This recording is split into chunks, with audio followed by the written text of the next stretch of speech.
I remember my old man. People would probably call him as sort of a little man, common man. Well, he didn't consider himself that way. You know what he was? He was a streetcar motorman at first, and then he was a farmer, and then he owned a lemon ranch. It was the poorest lemon ranch in California, I can assure you. He sold it before they found oil on it. And then he was a grocer, but he was a great man, because he did his job, and every job counts up to the hilt, regardless of what happened.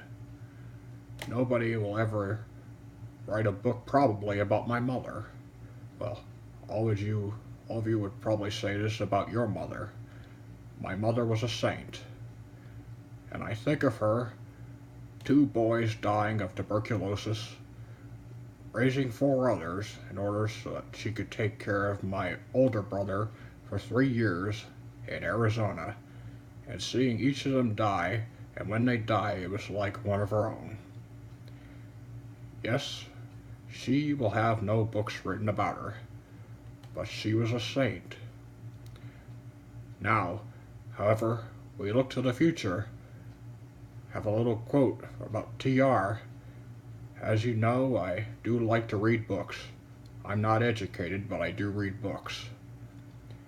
And the TR quote was a pretty good one. It was about a young lawyer from New York. He had married a beautiful girl, and they had a lovely daughter, and then suddenly, she died. And this is what he wrote. This was in his diary. She was beautiful in form and lovelier still in spirit. As a flower she grew, and as a fair young flower she died. And when my heart's dearest died, the light had left my life forever. That was Theodore Roosevelt in his 20s.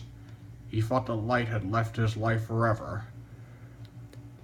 But he went on. And not only did he become president, but as an ex-president, he did his job. Always in the arena, sometimes wrong, sometimes right, but he was a man. I think we should always remember. You see, we think sometimes that when someone dear to us dies, or when we lose an election, or when we suffer a defeat, that all is ended. We think, as TR said, that the light had left his life forever. Not true. It's only a beginning, always. The young must know it, the old must know it. They must always sustain us, because the greatness comes not always when things go good for you, but the greatness comes when you're really tested, when you take some knocks, some disappointments, when sadness comes. Because only if you've been in the deepest valley will you ever know how magnificent it is to be on the highest mountain.